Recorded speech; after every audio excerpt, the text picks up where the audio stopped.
السلام علیکم ورحمۃ اللہ وبرکاتہ۔ کیسے ہیں ناظرین محترم؟ امید کی خیر و عافیت سے ہوں گے۔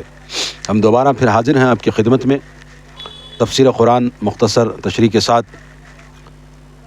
اور یہ سلسلہ تفسیر کا ہمارا جاری ہے۔ ہم آپ سے یہی گزارش کرتے ہیں کہ ہمارے اس یوٹیوب چینل کو ضرور سبسکرائب کریں، ہمارے ویڈیوز کو شیئر کریں، پسند آئے تو لائک کریں، کوئی سوال ہے تو کامنٹ باکس میں ضرور پوچھیں۔ ناظرین، ہم نے پچھلے درس میں سورۃ التوبہ کی آیت نمبر 31 تک اپنا درس مکمل کر لیا تھا۔ آج ہم سورۃ التوبہ کی آیت نمبر 32 سے اپنا درس کا آغاز کریں گے۔ اعوذ باللہ من الشیطان الرجیم، بسم اللہ الرحمن الرحیم۔ یریدون ان یطفئوا نور اللہ بافواہہم ویابى اللہ الا ان یتم نورہ ولو کرہ الکافرون۔ اللہ کے نام سے جو بڑا مہربان نہایت رحم والا ہے، وہ چاہتے یہ ہیں کہ اللہ کے نور کو اپنی پھونکوں سے گل کر دیں، لیکن اللہ کو یہ بات منظور نہیں۔ وہ اپنے نور کو پورا کر کے رہے گا، خواہ یہ بات کافروں کو کتنی ہی بری لگے۔ دیکھیے، اللہ تبارک و تعالیٰ نے یہاں پر واضح دو ٹوک بات کر رہا ہے کہ اسلام کا جو سوشل آرڈر ہے اور جو اسلام کا ورلڈ آرڈر ہے، اللہ تبارک و تعالیٰ چاہتا ہے کہ وہ مکمل کرے، پورا کرے۔ یہ جو نور ہے، یریدون ان یطفئوا نور اللہ، یہ نور اللہ کا نور جو ہے، اللہ کے نور سے مراد کیا ہے؟ یہ دین اسلام ہے، یہ ہدایت ہے، اور یہ نور اسلام ہے۔ یہ نور اللہ تعالیٰ نے اس لیے بھیجا ہی نہیں کہ بجھ جائے، بلکہ یہ نور آخر تک چلے گا۔ اگر کسی قوم نے اپنے عمل سے اس کا بار اٹھانے سے نااہلیت کا ثبوت دیا تو اللہ تعالیٰ کوئی اور قوم پیدا کر دے گا، مگر نور پورا ہو کر رہے گا۔ مشرکین اور کافرین یہ چاہتے ہیں کہ اللہ کے اس نور کو پھونکوں سے بجھا دیں، پھونکنا چاہتے ہیں، مگر اللہ تبارک و تعالیٰ یہ نور پورا کر کے رہے گا۔ یہ اسلام آخر تک، قیامت تک، یہ اللہ تبارک و تعالیٰ اس کو قائم و دائم رکھے گا۔ اور مشرکوں اور کافروں کو کتنا ہی برا کیوں نہ لگے، مگر اللہ تبارک و تعالیٰ اپنا نور، اپنا اسلام، اپنا دین مکمل اور پورا کر کے رہے گا۔ اور اگرچہ کوئی قوم اس کی اہلیت نہیں رکھتی تو اللہ تبارک و تعالیٰ دوسری قوموں سے اس کا کام لے گا، مگر یہ نور مکمل ہو کر رہے گا۔ اللہ تبارک و تعالیٰ نے ساری کائنات کو یہ واضح کر کے بتا دیا ہے۔ آگے اللہ فرماتا ہے، هو الذی ارسل رسولہ بالہدی ودین الحق لیظہرہ علی الدین کلہ ولو کرہ المشرکون۔ وہی تو ہے جس نے اپنے رسول کو ہدایت اور سچے دین کے ساتھ بھیجا تاکہ اس دین کو سب ادیان پر غالب کر دے، خواہ یہ بات مشرکوں کو کتنی ہی ناگوار گزرے۔ اللہ تبارک و تعالیٰ فرما رہا ہے کہ ہم نے اس رسول کو اپنے رسول کو ہدایت اور سچے دین دے کر بھیجا، سچا دین دے کر بھیجا تاکہ اس تمام ادیان کے اوپر یہ دین اسلام غالب آ جائے، اور غالب ہو کر رہے گا۔ اب اس میں چاہے کتنے بھی مشرکین اس کو برا سمجھیں، اللہ تبارک و تعالیٰ تمام ادیان پہ نور اسلام، اسلام دین کو غالب کر کے رہے گا، اور اللہ تبارک و تعالیٰ نے کیا بھی ایسا ہے۔ عقل، دلیل اور حجت کے لحاظ سے آپ صلی اللہ علیہ وسلم نے اسلام کی بالادستی دیگر تمام مذہب پہ قائم فرما دی، اور یہ آج تک قائم ہے۔ کبھی وہ وقت تھا کہ کفار قرآن کریم کی آیات سننے سے روکنے کے لیے شور و غل کرتے، اور کبھی یہ وقت ہے کہ دوسرے ادیان سر چھپاتے پھرتے ہیں۔ یاد رہے کہ آج بھی اسلام کسی بھی دین کے مقابلے میں ہر مباحثے اور ہر مناظرے میں کامیاب ہوتا ہے۔ اس کے علاوہ اس کا مفہوم سیاسی بالادستی بھی ہو سکتا ہے۔ دور نبوت و خلافت میں یہ ہدف بھی حاصل ہو چکا ہے۔ مفسرین کہتے ہیں کہ اللہ تبارک و تعالیٰ نے یہ جو واضح دو ٹوک بات کہی ہے نا، تو آج بھی ہر مباحث میں ہر جو بھی اعتراضات کرتے ہیں غیر مسلم اور یہ دیگر ادیان اور بے دین لوگ، ہر مباحثے میں، ہر مناظرے میں اللہ کے فضل و کرم سے اسلام غالب آ کے رہا ہے اور غالب آتا رہے گا۔ اب اس کو وہ چاہے کتنا بھی جو ہے شور و غل کریں اور اس کو پرائم ٹائم کے نام پر اس کے اوپر کیچڑ اچھالیں تو اس سے کچھ ہونے والا نہیں ہے. ہاں، لوگ دین اسلام کو قبول کرتے جا رہے ہیں، اور دنیا کا آپ اٹھا کر دیکھ لیں کہ سب سے زیادہ تیزی سے اپنایا جانے والا مذہب ہے وہ اس دین اسلام ہے، اور انشاءاللہ ہمیشہ رہے گا. پہلے تو یہ تھا کہ جب قرآن کی تلاوت کی جاتی تھی مکہ کے اندر، مشرکین شور و غل کرتے تھے تاکہ لوگ نہ سن سکیں قرآن مجید کو، مگر اللہ تبارک و تعالیٰ نے جس طرح نبوت رسالت کو مکمل کر کے دین کے خاتمے کی، اللہ تبارک و تعالیٰ نے دین کو مکمل کرنے کی، دین کے ختم، تمام ادیان پہ ختم دین اسلام کو کرنے کے بعد اور مکمل دین دینے کے بعد، اللہ تبارک و تعالیٰ اس سے راضی ہونے کے بعد، رسول اللہ صلی اللہ علیہ وسلم نے اپنی پوری حیات میں یہ دین کو جہاں جہاں تک اللہ کے رسول صلی اللہ علیہ وسلم نے طاقت رکھی وہاں تک پہنچایا. پھر اس کے بعد آپ کے خلفاء راشدین، آپ کے 12 خلفاء، جب تک دنیا میں اللہ کے رسول صلی اللہ علیہ وسلم کی پیش گوئی کے مطابق 12 خلفاء تک دین غالب آ کر رہے گا، تو اللہ کے فضل و کرم سے 12 خلفاء تک دین غالب ہوا، اور 84 لاکھ مربع میل تک یہ دین جا کر پہنچا. جہاں حد نظر جاتی تھی وہاں تک دین اسلام کو پہنچایا. نہ افریقہ بچا، نہ یورپ بچا، نہ اندلس بچا، نہ اسپین بچا، نہ ہی روس بچا، نہ ہی امریکہ بچا، نہ ہی دیگر ایشیائی ممالک بچے. ہر جگہ اللہ کے فضل و کرم سے دین اسلام کو اللہ کے رسول صلی اللہ علیہ وسلم کے خلفاء اور آپ کے بعد آنے والے آپ کے جو ملوک الرحمہ نے یہ دین کو پہنچایا.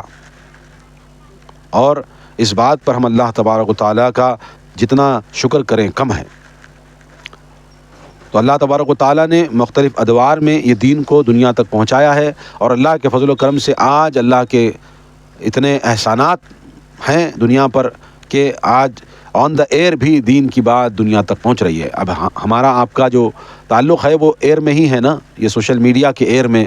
ہاں، یہ یوٹیوب، فیس بک، انسٹاگرام اور دیگر ذرائع بھی اللہ تبارک و تعالیٰ نے قرآن مجید کی دعوت کو دوسروں تک پہنچانے کے لیے ہمارے لیے مہیا کیا ہوا ہے. سابق میں ایسی بات نہیں تھی، لوگ میلوں سفر کر کے اپنی بات کو دوسروں تک پہنچاتے تھے، مگر آج اللہ کے فضل و کرم سے یہ سوشل میڈیا کا، یہ ٹیلی فون کا، یہ انٹرنیٹ کا زمانہ دین کو آسان اور دین کو سارے عالم میں پہنچانے کے ذریعے سے اللہ تبارک و تعالیٰ نے یہ نعمت بھی ہمیں عطا کی ہے. اس کا شکر اللہ تعالیٰ سے ہم بجا لائیں گے، اور بجا لاتے ہیں اور بجا لاتے رہیں گے. آگے اللہ تبارک و تعالیٰ کہتا ہے، یا ایھا الذین آمنوا ان کثیرا من الاحبار والرهبان لیاکلون اموال الناس بالباطل ویصدون عن سبیل اللہ والذین یکنزون الذهب والفضة ولا ينفقونها فی سبیل اللہ فبشرهم بعذاب علیم. اے ایمان والوں، یہودیوں کے اکثر عالم اور درویشوں کا یہ حال ہے کہ لوگوں کے مال ناجائز طریقوں سے کھاتے ہیں اور اللہ کے راستے سے روکتے ہیں، اور جو لوگ سونا اور چاندی جمع کر کے رکھتے ہیں اور اسے اللہ کی راہ میں خرچ نہیں کرتے، اے نبی صلی اللہ علیہ وسلم انہیں آپ المناک عذاب کی خوشخبری دے دیجیے. دیکھیے اللہ تبارک و تعالیٰ کہہ رہا ہے کہ یہود و نصارہ جو اہل کتاب ہیں، انہوں نے، ان کے احبار اور رہبان اور ان کے عالموں نے دین کو مختصر سے دنیا حاصل کرنے کی غرض سے دین کو بیچا، اور دین میں جو ہے ناجائز طریقے سے مال کھانے کا طریقہ ڈھونڈا.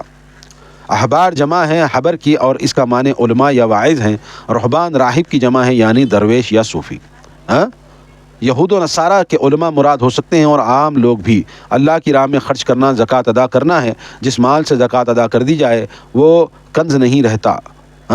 سیدنا ابو ذر غفاری رضی اللہ تعالیٰ عنہ اور سیدنا ابن عباس رضی اللہ تعالیٰ عنہ سے سرے سے خزانہ جمع کرنے کے مخالف تھے.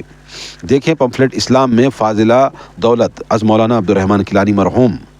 یعنی کہ اللہ تبارک و تعالیٰ نے یہ واضح بتائی کہ پچھلی قوموں نے جس طرح یہود اور نصارہ ہیں، انہوں نے اپنے ماننے والوں کو، اپنے معتقدین کو ناجائز طریقے سے مال کھایا ان کا، اور دین میں الٹ پھیر کر دی، جائز کو ناجائز، ناجائز کو جائز. اور آج مسلمان قوم کی اکثریت یہی چیزوں میں ملوث ہے، ناجائز مال کھانے میں. آج اپنے آپ کو پیر اور مریدی کے چکروں میں ڈال کر کے اور معصوم عوام جو ہے جن کو علم نہیں ہے دین اسلام کا، ان کو جھوٹی سچی باتیں بول کر کے، پھسلا کر کے ناجائز طریقے سے آج بھی مسلمان قوم میں بعض لوگ مال کھاتے ہیں، اور وہ برابر اسی طرح ہیں جس طرح یہود و نصارہ سابق میں گزر چکے ہیں. تو اللہ تبارک و تعالیٰ نے رسول اللہ صلی اللہ علیہ وسلم کے ذریعے سے یہ بات بتائی کہ جو ایسا کرتے ہیں ان کو خوشخبری دو، ان کو بدخبری دو کہ وہ جہنم میں جائیں گے. ان کو سنا دو، بشارت سنا دو کہ ایسا کرنے والا جہنم میں جائے گا، اور جہنم کوئی اچھی جگہ نہیں ہے. ان کو خوشخبری دے دو کہ وہ جہنم میں ڈالے جائیں گے. اور میں یہ کہتا ہوں کہ اس دور کے جو علماء سو ہیں، برے علماء ہیں، جو لوگوں کا مال ناجائز طریقے سے کھاتے ہیں، ان کو بھی یہ خوشخبری ہے کہ وہ بھی عذاب مبتلا ہوں گے اور انہیں بھی جہنم میں ڈالا جائے گا، اگرچہ وہ بلا توبہ مر گئے.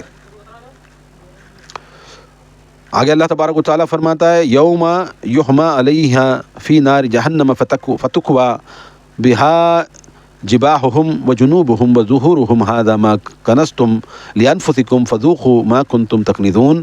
جس دن اس سونے اور چاندی کو جہنم کی آگ میں تپایا جائے گا، پھر اس سے ان کی پیشانیوں، پہلوؤں اور پشتوں کو داغا جائے گا اور کہا جائے گا یہ ہے وہ خزانہ جو تم نے اپنے لیے جمع کر رکھا تھا، لہذا اب اپنی جمع شدہ دولت کا مزہ چکھو. دیکھیے اللہ تبارک و تعالیٰ جو ڈرا رہا ہے کہ لوگ ناجائز طریقے سے جو کما کر کے، مال کر کے، اس کو خزانہ جمع کر کے رکھتے ہیں ناجائز طریقے سے، اس میں زکوٰۃ اور صدقات ادا نہیں کرتے اور چھپا کر رکھتے ہیں، اللہ کے راستے میں خرچ نہیں کرتے، تو آنے والے وقتوں میں اللہ تبارک و تعالیٰ جہنم کی آگ میں ان کو تپائے گا اور ان کی پیشانیوں سے اس کو داغے گا، ان کی پشتوں کو، ان کی پیشانیوں کو اسی سونے سے، اسی چاندی سے داغے گا. اس لیے لہذا ایسی دولت جمع کرنے سے باز آ جائیں. اور بعض صحابی جیسے حضرت ابو بکر غفاری اور حضرت سیدنا ابن عباس وغیرہ نے سرے سے دولت جمع کرنے کو ترجیح نہیں دی. جمع دولت ہی نہیں کہ درویش لوگ تھے، اللہ اور اس کے رسول کی اطاعت میں اپنی زندگیاں گزاریں. سیدنا ابو ہریرہ رضی اللہ تعالیٰ عنہ کی روایت ہے کہ آپ صلی اللہ علیہ وسلم نے فرمایا جو سونے اور چاندی کا مالک اس کا حق ادا نہیں کرے گا تو یوم قیامت اس کے لیے آگ کے تختے بنائے جائیں گے، پھر انہیں جہنم کی آگ سے گرم کر کے اس کے پہلو، پیشانیوں اور پیٹھ پر داغ لگائے جائیں گے. جب وہ ٹھنڈے ہو جائیں گے تو دوبارہ گرم کیے جائیں گے، اور اس یوم مسلسل یہی ہوتا رہے گا جس کی مقدار 50,000 سال ہے. بالآخر جب بندوں کا فیصلہ ہو جائے گا تو یا تو اسے جنت کا راستہ بتایا جائے گا یا جہنم کا. صحیح مسلم کے اندر یہ روایت موجود ہے. اللہ تبارک و تعالیٰ جو زکوٰۃ و صدقات ادا نہیں کرتے، جو اللہ کے راستے میں مالوں کو خرچ نہیں کرتے، ناجائز طریقے سے مال کما کر کے اپنے الماریوں، اپنی طاقوں، اپنی تجوریوں کی زینت بنا کر کے لوگوں سے مال چھپا کر کے اللہ کے راستے میں خرچ نہیں کرتے، اللہ تبارک و تعالیٰ کل قیامت کے روز اسی سونے چاندی سے ان کی پیشانیوں، ان کی پشتوں کو داغ دیا جائے گا. اور یہ اتنا طویل عرصہ ہوگا کہ ایسے عذاب میں اللہ تبارک و تعالیٰ 50,000 سال تک ان کو داغتا رہے گا. پھر اس کے بعد اللہ اگرچہ رحم کرے گا تو جنت کا راستہ بتائے گا، ورنہ اللہ تعالیٰ کا غضب نازل ہوا تو جہنم میں ڈالے جائیں گے. تو لہذا میرے بھائیوں اس سے بچنا چاہیے.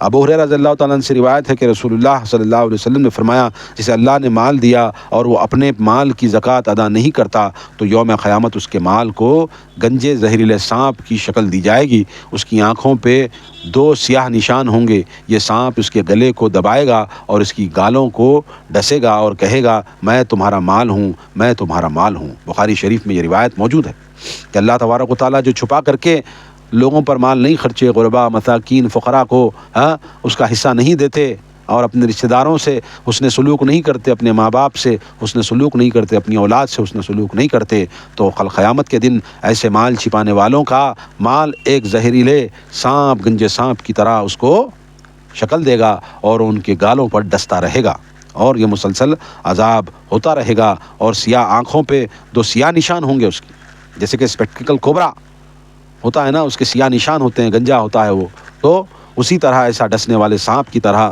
اس کو مسلط کر دیں گے. اس کے مال کو سانپ کی شکل میں مسلط کر کے اس کے اوپر مسلسل زہریلا عذاب اللہ تبارک و تعالیٰ دیتا رہے گا اور وہ سانپ کہے گا کہ میں تمہارا مال ہوں. تو لہذا میرے بھائیوں دنیا کی ریل پیل میں اتنے نہ بہک جاؤ کہ اللہ تعالیٰ کے حقوق اور بندوں کے حقوق کو بھول جانا. زکوٰۃ ادا کرو، صدقہ ادا کرو، جائز طریقے سے کماؤ، ناجائز طریقے کو چھوڑ دو. یہ دولت یہ کل سانپ بن کر کے تمہارے سامنے آئے گی. یہ سانپ کو کیوں پال رہے ہو؟ تو جتنی ضرورت ہے اللہ تبارک و تعالیٰ اتنا حاصل کرو، باقی کا وقت اللہ کے دین کی تبلیغ اور اس کی فرما برداری میں گزارو. یہی میری دعوت ہے. آگے اللہ فرماتا ہے ان عدت الشہور عند اللہ 12 شہرا فی کتاب اللہ یوم خلق السماوات والارض منها أربعة حرم ذلك الدين القيم فلا تظلموا فيهن أنفسكم وقاتلوا المشركين كافة كما يقاتلونكم كافة وعلموا أن الله مع المتقين۔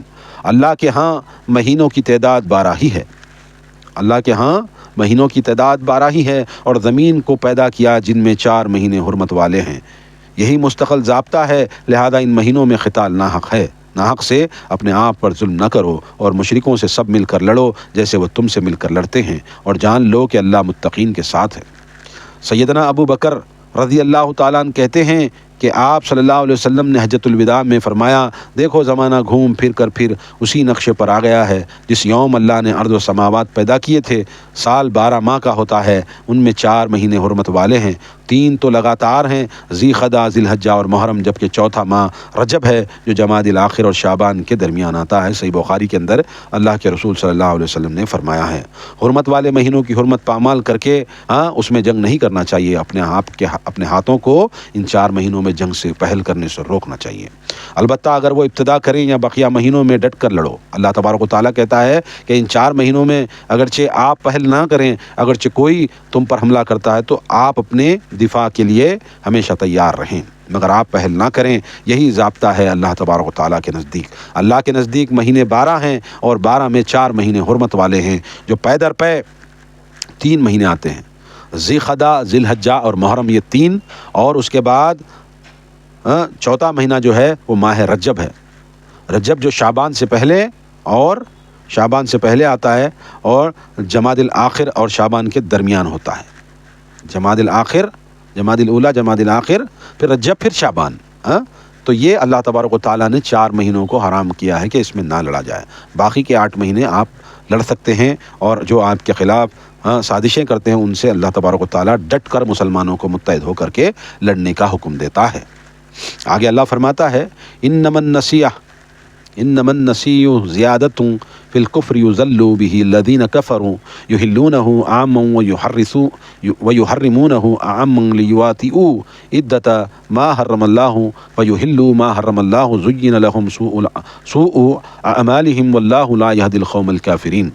بے شک مہینوں کو پیچھے ہٹا دینا مزید کافرانہ حرکت ہے جس سے کافر گمراہی میں پڑے رہتے ہیں، وہ ایک سال کسی ایک مہینے کو حلال کر لیتے ہیں اور دوسرے سال حرام، تاکہ اللہ کے حرام مہینوں کی گنتی پوری کر لیں، اور جسے اللہ نے حرام کیا اسے حلال کر لیں، ان کے لیے ان کے برے اعمال خوشنما بنائے گئے ہیں، اور کافروں کو اللہ ہدایت نہیں دیتا۔ مشرکین مکہ حرمت کے مہینوں کی حرمت کئی ہیلوں سے پامال کیا کرتے تھے۔ حرمت کے مہینوں میں جب لڑائی کرنا چاہتے تو کسی دوسرے مہینے کو حرمت والا قرار دے کر حرمت والے مہینے میں لڑائی کر لیتے، اس غرض سے رد و بدل عموماً محرم اور سفر کے متعلق ہی ہوا کرتا تھا۔ ایسا اعلان کرنے والا شخص بنو کنانہ کا ایک سردار تلمس تھا۔ اس طرح کی ہیرا پھیری ایک اور طریقے سے کی جاتی، ہر 3 سال بعد ایک اور ماہ زائد شمار کر لیا جاتا تاکہ قمری سال بھی شمسی سال کے مطابق رہے۔ اس کا محرک یہ تھا کہ بیت اللہ اور دیگر معبودوں کے مجاوروں کو جو نذرانے وغیرہ ملتے وہ غلے کی صورت میں ہوتے، غلے کے پکنے کا وقت شمسی سال کے مطابق ہی ہوتا ہے، چنانچہ قمری سال کے حساب سے چلنے میں انہیں غلہ بر وقت نہ مل سکتا تھا، یہ سب باطل قرار پایا۔ دیکھیے، مشرکین مکہ جو تھے وہ من چاہا حرام مہینے کو حلال کر لیتے تھے، اس لیے اللہ تبارک و تعالیٰ نے یہ 4 مہینے اور اس کے سسٹم کہ کون سا مہینہ کب آتا ہے اس کی ڈیٹیل کے ساتھ یہ جو ہے کام کر لیں۔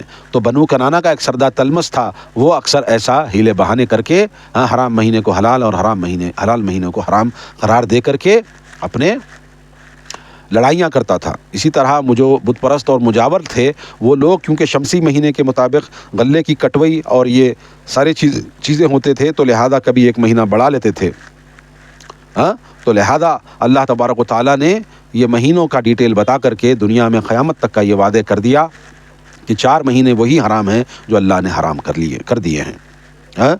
تو لہذا اللہ تبارک و تعالیٰ اپنے بندوں پر ظلم نہیں کرتا، بلکہ بندے خود اللہ تبارک و تعالیٰ کے احکامات کو پس پشت ڈالتے ہیں، لہذا اللہ تعالیٰ کافر قوموں کو ہدایت نہیں دیتا۔ آگے اللہ فرماتا، یا ایھا الذین آمنوا ما لکم اذا قیل لکم انفروا فی سبیل اللہ اثاقلتم الی الارض ارضیتم بالحیاۃ الدنیا من الآخرۃ فما متاع الحیاۃ الدنیا فی الآخرۃ الا قلیل۔ اے ایمان والوں، تمہیں کیا ہو گیا ہے کہ جب تمہیں کہا جائے کہ اللہ کی راہ میں جہاد کرنے کو نکلو تو تم زمین کی طرف بچھ جاتے ہو۔ کیا تم نے آخرت کے مقابلے میں دنیا کی زندگی کو پسند کیا ہے؟ حالانکہ آخرت کے مقابلے میں دنیاوی زندگی کا فائدہ بالکل ہیچ ہے۔ اللہ تبارک و تعالیٰ مسلمانوں کو یہ رغبت دلا رہا ہے کہ کیا تم جب اللہ تبارک و تعالیٰ تمہیں حکم دیتا ہے کہ اللہ کے راستے میں نکلو، اللہ کے دین کے کلمے کے لیے، کلمہ بلند کرنے کے لیے اللہ کے راستے میں جہاد کرو، تو تم زمین کا پیوند بنے پھرتے ہو؟ تو ایسا نہ کرو۔ شوال 9 ہجری میں جب پورے عرب میں اسلامی قوت کا بول بالا ہو گیا تو روم کی عیسائی حکومت نے اس نئی طاقت کو اپنے لیے خطرہ سمجھنا شروع کر دیا۔ رومی حال ہی میں ایران کی حکومت کو شکست دے کر دنیا سے اپنی قوت کا لوہا منوا چکے تھے۔ ادھر مدینے کے منافقین اور یہود بھی ابو عامر راہب کی وساطت سے قیصر روم سے ساز باز کر رہے تھے، اور اسی مقصد کے لیے ان منافقین نے مسجد زرار تعمیر کرائی تھی۔ آپ صلی اللہ علیہ وسلم کو عیسائیوں کی تیاری کی اطلاع مل رہی تھی۔ آپ نے شاہ روم سے ٹکر لینے کے لیے فیصلہ کر لیا اور جہاد کے لیے اعلان کر دیا، اور خلاف معمول سب کو بتلا دیا کہ شام جانا ہے اور ملک عفان اور قیصر کا مقابلہ کرنا ہے۔ اتنے طویل سفر اور بڑی جنگی طاقت سے لڑنے سے منافقین تو جی چراتے ہی تھے، بعض مسلمانوں کو بھی دشوار معلوم ہوا۔ تو اللہ تبارک و تعالیٰ نے یہاں پر رسول اللہ صلی اللہ علیہ وسلم کے صحابہ کو یہ ترغیب دلائی۔ اللہ کے رسول صلی اللہ علیہ وسلم نے یہ جب تمام فتوحات سے آپ صلی اللہ علیہ وسلم نے فراغت حاصل کی، آپ فتح مکہ سے جو ہے بہراور ہوئے، فتح حنین سے بہراور ہوئے، اس کے بعد آپ مدینے میں جب تشریف لائے تو منافقوں نے چالیں چلیں، اور ایک یہودی ابو عامر تھا جو راہب تھا، اس نے شاہ روم سے کچھ منافقون کی ملاقات کرا کے ساز باز کرائی تھی۔ تو اللہ تعالیٰ نے رسول اللہ صلی اللہ علیہ وسلم کو وحی کی اور اس کی اطلاع دی، تو رسول اللہ صلی اللہ علیہ وسلم نے تمام مسلمانوں میں منادی کرائی کہ ہم شاہ روم سے ٹکر لیں گے۔ شاہ روم کون تھا؟ یہ قیصر روم، یہ حال میں دوسرا سپر پاور فارس کو ہرا کر کے ابھی فی الحال جو ہے سپر پاور بنا تھا، اور یہ چاہتا تھا کہ اسلام کی قوت کو دبایا جائے۔ تو اللہ کے رسول صلی اللہ علیہ وسلم نے یہ تہیہ کیا کہ ہم روم میں عفان مقام پر جا کر کے وہاں پر لڑیں گے اور قیصر روم سے مقابلہ کریں گے، کیونکہ قیصر روم عیسائی یہ مسلمانوں کی طاقت سے جو ہے مسلسل خطرہ محسوس کر رہا تھا، مگر اللہ کے رسول صلی اللہ علیہ وسلم نے پیش قدمی کی اور روم کے علاقے میں جا کر کے لڑنے کا اعلان کیا۔ تو اللہ تبارک و تعالیٰ نے یہی بات کہی کہ تم کو آخرت کے مقابلے میں دنیا کی زندگی کچھ فائدہ نہیں دے گی، تو لہذا تم اللہ کے راستے میں لڑو، اور یہ جو کافرین اور یہ منافقین اور یہ عیسائی اور یہود تمہارے خلاف جو سازشیں کر رہے ہیں اس کے خلاف جم کر لڑو، کیونکہ دین کو غالب کرنا اللہ تبارک و تعالیٰ جو چاہتا تھا، لہذا اپنے رسول صلی اللہ علیہ وسلم کو حکم دیا کہ آپ روم سے لڑو۔ آگے اللہ فرماتا ہے الا تنفروا يعذبكم عذابا علیما ويستبدل قوما غیرکم ولا تضروه شیئا واللہ علی کل شیء قدیر۔ اگر تم نہ نکلو گے تو اللہ تمہیں المناک سزا دے گا اور تمہارے علاوہ دوسرے لوگ لے آئے گا، اور تم اس کا کچھ بھی نہ بگاڑ سکو گے، اور اللہ ہر چیز پر قادر ہے۔ اللہ تبارک و تعالیٰ مسلمانوں کو ڈرا رہا ہے اگر تم نہیں نکلو گے تو تم خسارے میں ہوگے، اللہ تعالیٰ دوسروں سے کام لے گا۔ اگر تم جہاد کے لیے نہ نکلے تو اللہ تعالیٰ تم سے یہ اعزاز چھین کر کسی اور کو دے دے گا، اور تمہیں پٹوا بھی دے گا اور خود بھی سزا دے گا۔ اس آیت سے معلوم ہوا کہ اگر اسلامی حکومت جہاد کا عام اعلان کر دے تو جہاد فرض عین ہو جاتا ہے۔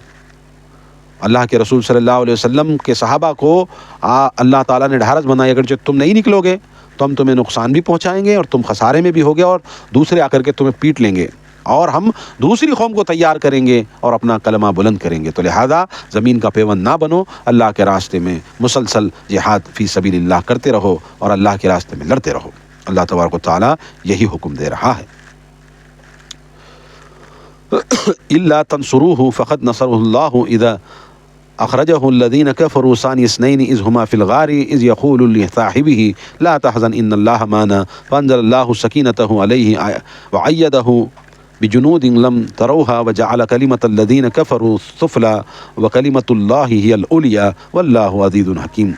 اگر تم اس نبی کی مدد نہ کرو گے تو اس سے پہلے اللہ نے اس کی مدد کی جب کافروں نے اسے مکے سے نکال دیا تھا، جبکہ وہ دونوں غار میں تھے، وہ دو میں سے دوسرا تھا اور اپنے ساتھی سے کہہ رہا تھا غم نہ کرو، اللہ ہمارے ساتھ ہے۔ پھر اللہ تعالیٰ نے اس پر اپنی طرف سے سکون قلب نازل کیا اور ایسے لشکروں سے اس کی مدد کی جو تمہیں نظر نہیں آتے تھے، اور کافروں کے خول کو سرنگوں کر دیا، اور بول تو اللہ ہی کا بالا ہے اور اللہ ہی ہر چیز پر غالب اور حکمت والا ہے۔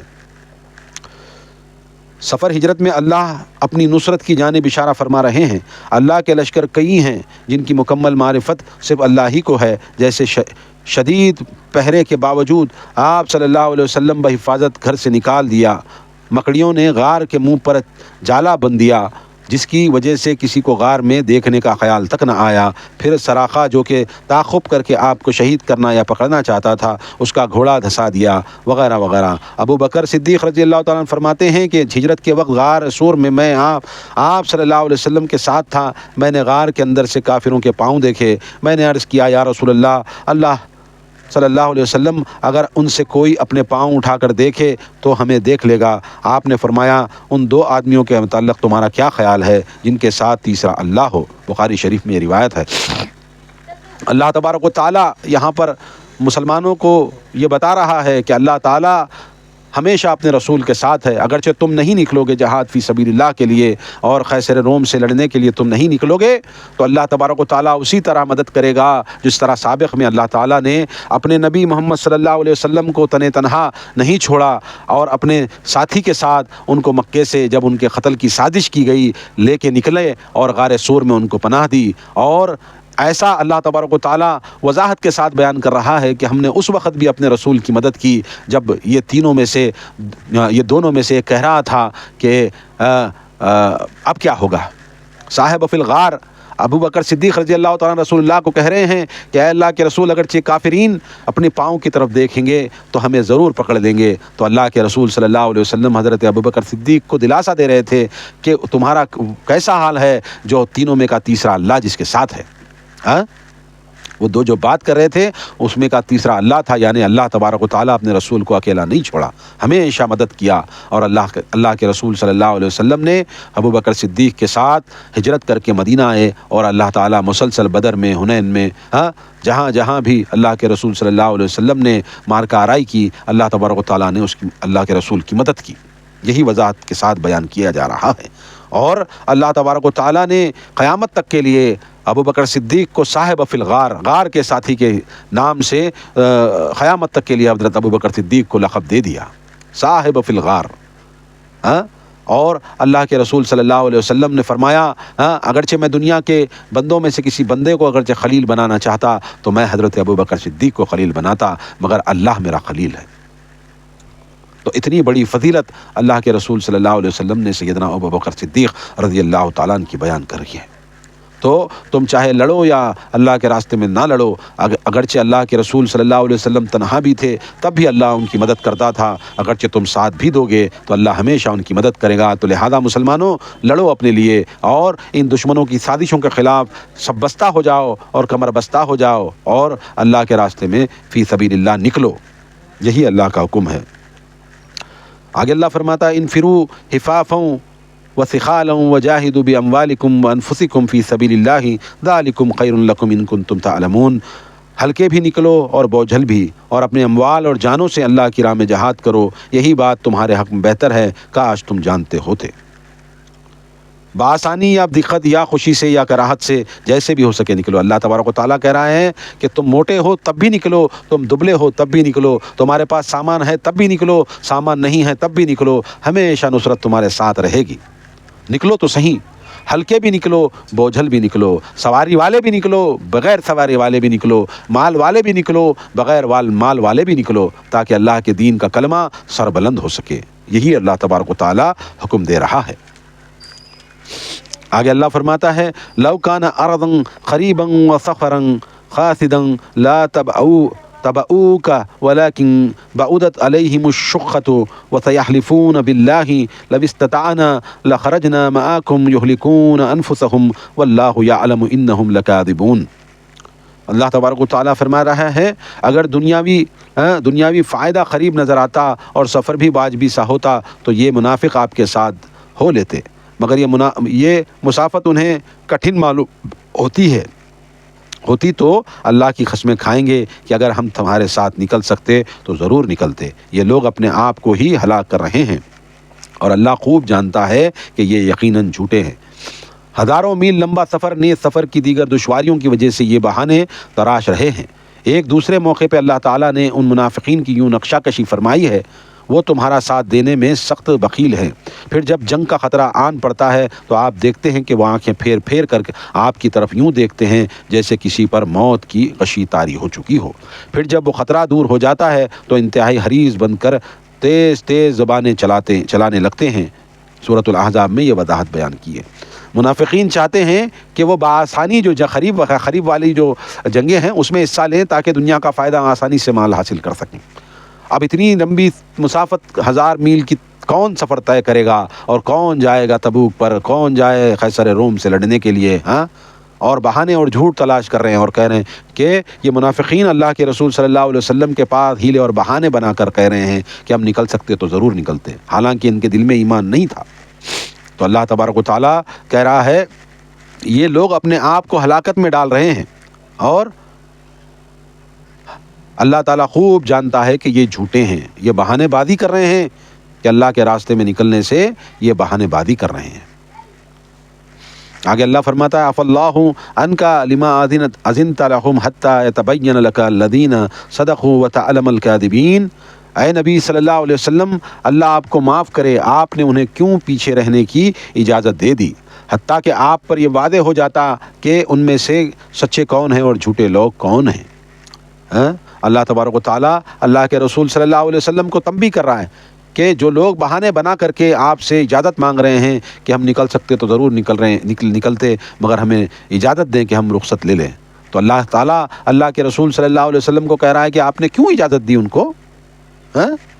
جب یہ منافقین آ کر جھوٹے بہانے تراشنے لگے تو آپ صلی اللہ علیہ وسلم ان کے عذر قبول فرما لیتے، حالانکہ آپ کو حقیقت کا اندازہ ہوتا۔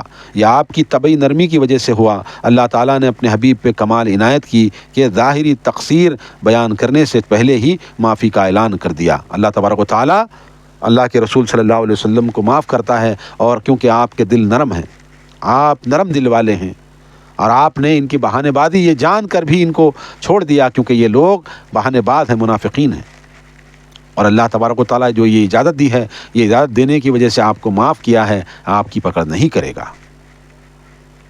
اور اللہ تبارک و تعالیٰ حتیٰ کہ آپ پر یہ واضح ہو جاتا کہ ان میں سے کون سچے اور کون جھوٹے ہیں، لوگ کون ہیں، آپ ان کو اجازت نہیں دیتے تو یہ آپ کے ساتھ نہیں لڑتے۔ ان کے پاس مال ہوتا، ان کے پاس طاقت بھی ہوتی، اور جو ہے آپ کے ساتھ یہ نہیں لڑتے، یہ معلوم ہو جاتا، دنیا کو واضح ہو جاتا کہ آپ نے کیوں ان کو اجازت دی۔ لہذا اللہ تعالیٰ آپ کی اجازت دینے کو یہ معاف کرتا ہے۔ آگے اللہ فرماتا ہے لا يستأذنوك الذين يؤمنون بالله واليوم الآخر أن يجاهدوا بأموالهم وأنفسهم والله عليم بالمتقين۔ جو لوگ اللہ پر اور آخرت کے دن پر ایمان رکھتے ہیں وہ آپ سے ایسی رخصت نہیں مانگتے کہ انہیں اپنے اموال اور جانوں سے جہاد کرنے سے معاف کیا جائے، اور اللہ متقین کو خوب جانتا ہے۔ اللہ تبارک و تعالیٰ فرما رہا ہے کہ یہ منافقین تو آپ سے اجازت مانگ رہے ہیں، مگر جو لوگ جو صحابہ کی جماعت ہے، جو پیاری جماعت ہے صحابہ کی، جو آپ پر ایمان رکھتے ہیں اور آخرت پر ایمان رکھتے ہیں، آپ کے بتائے ہوئے فرمودات پر عمل کرتے ہیں، اللہ وہ کبھی یہ بات نہیں کہتے، کبھی یہ بات نہیں کرتے جو ایمان رکھتے ہیں، اور وہ ہمیشہ اپنے جان اور اپنے مال سے اللہ کے راستے میں لڑتے ہیں۔ گزشتہ آیات میں منافقین کا ذکر ہوا، اب مسلمانوں کا ذکر ہے۔ غزوہ تبوک کے سفر کی نسبت سے ان کی درجہ ذیل اقسام تھی۔ وہ جو انتہائی شوق اور جذبے سے جہاد کے لیے نکلے ان کا ذکر آیت نمبر 44 میں ہوا۔ وہ مومنین صادقین جو کہ سچے دل کے ساتھ آپ کے ساتھ نکلنا چاہتے تھے مگر سواری نہ ملنے کی وجہ سے یا کسی اور معذوری کی وجہ سے انتہائی دلگیر تھے، ان کا ذکر آیت نمبر 91-92 میں ہے۔ وہ مسلمان جو کہ ابتدا تردد کا شکار ہوئے مگر جلد ہی سنبھل گئے اور آپ صلی اللہ علیہ وسلم کے ساتھ نکل کھڑے ہوئے۔ وہ مسلمان جنہیں کوئی عذر مانے نہ تھا، محض سستی اور آرام کی وجہ سے رہ گئے اور احساس ہونے پہ یہ اعتراف جرم کر لیا اور خود کو سزا کے لیے پیش کر دیا، ان کا ذکر آیت نمبر 118 میں ہے۔ جنہیں اللہ تعالیٰ اور یوم آخرت پہ ایمان ہو وہ کیسے آپ کو جہاد کے لیے جاتے دیکھ کر بہانے بازی کر سکتے ہیں؟ یہ کام تو صرف وہی کر سکتے ہیں جن کا اللہ پہ اور یوم آخرت پہ ایمان نہیں ہے۔ ایمان ہی نہ ہو یا ایمان تو ہو مگر ڈاواڈول ہو، یقین کی بجائے تذبذب اور شکوک کی کیفیت ہو۔ یاد رہے کہ اللہ اور یوم آخرت پر ایمان نہ ہونا اور ایمان ہو مگر بے یقینی کی کیفیت ہو تو نتائج کے اعتبار سے دونوں ایک جیسے ہی ہوتے ہیں۔ اللہ تبارک و تعالیٰ مومنین کی صفت بیان کر رہا ہے، اس میں مفسرین نے کیٹیگری بیان کی ہے۔ بعض لوگ مجبور تھے، ان کے پاس سواری نہیں تھی، ان کے پاس خوراک نہیں تھی، اور بعض جو ہے تردد کر رہے تھے، مگر اللہ تبارک و تعالیٰ کے رسول کی جو بار بار یاد دہانی پر آپ تیار ہو گئے. بعض لوگ جو ہے عیدی پناہ یعنی کہ سستی اور کاہلی کی وجہ سے بھی رک گئے اور بعد میں اعتراف کیا اور اپنے آپ کو جو ہے پنشمنٹ کے لیے, سزا کے لیے اپنے آپ کو پیش کیا. ان تمام کیٹیگریز کو اللہ تبارک و تعالیٰ یہاں پر بیان کر رہا ہے.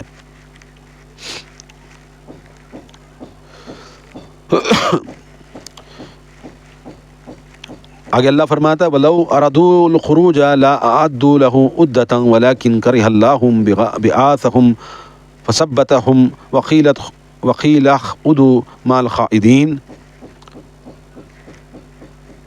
آپ سے رخصت صرف وہی لوگ مانگتے ہیں جو اللہ پر اور آخرت کے دن پر ایمان نہیں رکھتے اور ان کے دلوں میں بھی شک ہے اور وہ اپنے ہی شک میں متردد ہیں. اگر ان کا نکلنے کا ارادہ ہوتا تو وہ اس کے لیے کچھ تیاری بھی کرتے, لیکن اللہ کو ان کی روانگی پسند ہی نہ تھی, لہذا اس نے انہیں سست بنا دیا اور کہہ دیا گیا کہ تم بیٹھ رہنے والوں کے ساتھ بیٹھے رہو. اللہ تبارک و تعالیٰ واضح طاف طور پر اللہ ہی نہیں چاہتا تھا کہ منافقین اور ان کے ساتھی نہ نکلیں, اس لیے لہذا یہ بہانے بازی کریں. جب اللہ کی ہدایت ہی نہیں تھی تو وہ کیسے نکلتے میرے بھائی؟ تو لہذا جو لوگ رخصت مانگتے ہیں, کیسے لوگ مانگتے ہیں؟ جو اللہ پر اور آخرت کے دن پر ایمان نہیں رکھتے, ایسے لوگ رخصت مانگتے ہیں اور ان کے دلوں میں شک ہے, اسلام پر شک ہے, ایمان پر شک ہے اور وہ اپنے اسی شک میں متردد ہوئے ہیں. اگر ان کا نکلنے کا ارادہ ہوتا, اگرچہ وہ سچے ہوتے, تو اللہ تعالیٰ کہہ رہا ہے اگرچہ وہ نکلنے کا ارادہ ہوتا تو کچھ تیاری بھی تو کر لیتے نا, مگر یہ تیاری بھی نہیں کر رہے, تو لہذا ان کے دلوں میں ایمان نہیں ہے اور وہ منافق ہیں اور اللہ کو پسند ہی نہیں تھا کہ وہ نکلیں. دو ٹوک بات, اور یہ بیٹھے رہنے والوں کے ساتھ بیٹھے رہنے والوں میں شامل ہو گئے. آگے اللہ فرماتا لو خرجوا فیکم ما زادکم الا خبالا ولا اوضعوا خلالکم یبغونکم الفتنة وفیکم سماعون لهم واللہ علیم بالظالمین. اگر وہ نکلتے بھی تو تمہارے اندر خرابی ہی کا اضافہ کرتے, تمہارے درمیان فتنے کے لیے ادھر ادھر دوڑتے پھرتے. پھر تم میں بھی کچھ ایسے لوگ ہیں جو ان کی باتیں دھیان سے سنتے ہیں اور اللہ ایسے ظالموں کو خوب جانتا. اللہ کہہ رہا ہے اگرچہ نکلتے بھی تو باعث فتنہ ہوتے اور تمہارے لوگوں کو بھڑکاتے. کچھ ایسے بھی لوگ ہیں جو ان کی باتوں کو کان لگا کر کے سنتے ہیں, تو ان کے سپورٹ میں بات کرتے ہیں. تو اللہ تبارک و تعالیٰ کہہ رہا ہے کہ نہیں نکلے تو اچھا ہی ہوا. کئی طرح کی خرابیاں پیدا کر سکتے ہیں, جیسے جھوٹی افواہیں پھیلانا یا دشمن کو اسلامی لشکر کے حالات سے مطلع کرنا. انہیں آپ کے ساتھ جہاد کا شوق ہی نہیں, ورنہ یہ کیسے ممکن ہے کہ وہ تیاری ہی نہ کریں. جنگ احد میں منافقین رستے میں ہی اسلامی لشکر سے علیحدہ ہو گئے اور اس طرح انہوں نے اسلامی لشکر کو کمزور کرنے کی کوشش کی. آخر جس نے مشرق کی جانب جانا ہو اسے مشرق کی جانب رخ تو کرنا ہی ہوگا. اللہ کہہ رہا ہے کہ اگرچہ ان کا جانے کا ارادہ ہوتا تو وہ تیاری کرتے, اگرچہ یہ آ بھی جاتے تو سوائے فتنے کے اور دشمنوں کو تمہارے راز بتانے کے یہ کچھ نہیں کرتے. تو لہذا اللہ تعالیٰ ان کو پسند ہی نہیں کرتا, یہی وضاحت کر رہا ہے. اس سے معلوم ہوا کہ اسلامی لشکر میں ان منافقوں کے کچھ جاسوس بھی موجود تھے, یا اس سے مراد ایسے سادہ لوگ مسلمان ہو سکتے ہیں جو کہ ان منافقین کی چکنی چپڑی باتوں کو نیک نیتی اور اخلاص سے سنتے ہیں. کہ بعض جو ہے ایسے بھی بھولے بھالے لوگ ہیں جو ان کی باتوں کو دل دھیان سے سنتے ہیں, اور کیونکہ وہ جو ہے بڑا جھیلنے والی باتیں کرتے ہیں نا, تو لہذا ان کے دل نرم ہونے کی وجہ سے وہ ان کی طرف کان لگانے والے بھی مسلمان ہو سکتے ہیں, یا پھر ایسے لوگ جو منافقین کے جاسوس بھی ہیں جو آپ کی صف میں شامل ہو کر کے دشمن کو آپ کے خلاف دشمن کو اطلاعات دے دیں. ایسے بھی لوگ جو ہے نا اللہ تبارک و تعالیٰ نے ان کو آنے سے روکا اور یہ وضاحت کے ساتھ بیان کیا کہ یہ لوگ صرف اتنا بپا کر سکتے ہیں. تو میرے بھائیوں, اللہ تبارک و تعالیٰ نے بے شمار بے انتہا جگہ پر یہ باتیں وضاحت کے ساتھ بیان کی ہیں کہ اللہ کے رسول صلی اللہ علیہ وسلم نے قیصر روم سے لڑنے کے لیے جو ارادہ کیا ہے, اور جو سچے اور پکے مومن ہیں وہ اللہ کے رسول صلی اللہ علیہ وسلم کا ساتھ دے رہے ہیں. اور اللہ تعالیٰ اپنے رسول کو وضاحت کے ساتھ بیان کر رہا ہے کہ ترغیب دلائیں کہ اللہ کے راستے میں نکلنے کی مسلمانوں کو, اور تیار رہیں. یہی دعوت سخن ہے ان تمام اللہ کے رسول کو ماننے والوں کے لیے. تو میرے بھائی, آج اللہ کے فضل و کرم سے ہم نے آیت نمبر 47 تک اپنا درس مکمل کر لیا ہے. ہم نے آیت نمبر 32 سے آیت نمبر 47 تک آج کا درس مکمل کر لیا ہے, اور ہم آپ سے یہی گزارش کر رہے ہیں کہ ہمارے اس یوٹیوب چینل کو ضرور سبسکرائب کریں. کوئی سوال ہے, کوئی اشکال ہے تو ضرور کامنٹ باکس میں پوچھیں. ہماری ویڈیوز کو اچھی لگے تو ضرور آگے شیئر کریں, بات اچھی لگے تو لائک کریں اور کامنٹ کریں اور دوسروں تک یہ دعوت کو پھیلائیں. ہم سبسکرپشن اس لیے چاہتے ہیں تاکہ یوٹیوب ہمارے اس دعوتی عمل کو, اس دعوتی ویڈیوز کو سارے عالم میں پہنچا سکے. اس لیے ہم چاہتے ہیں کہ سبسکرپشن ہو اور ہماری بات, ہماری محنتیں اللہ تبارک و تعالیٰ تمام کائنات میں عام اردو ہندی بول چال کرنے والے مسلمانوں تک, غیر مسلموں تک, سب تک ہماری دعوت کو پہنچا سکے. تو آج کے لیے اتنا ہی. ہم آیت نمبر 32 سے آیت نمبر 47 تک آج اپنا درس مکمل کر لیے ہیں. اجازت دے مجھے, پھر میں ملوں گا اگلے نشست میں. جب تک کے لیے رخصت لیتا ہوں. السلام علیکم ورحمۃ اللہ وبرکاتہ.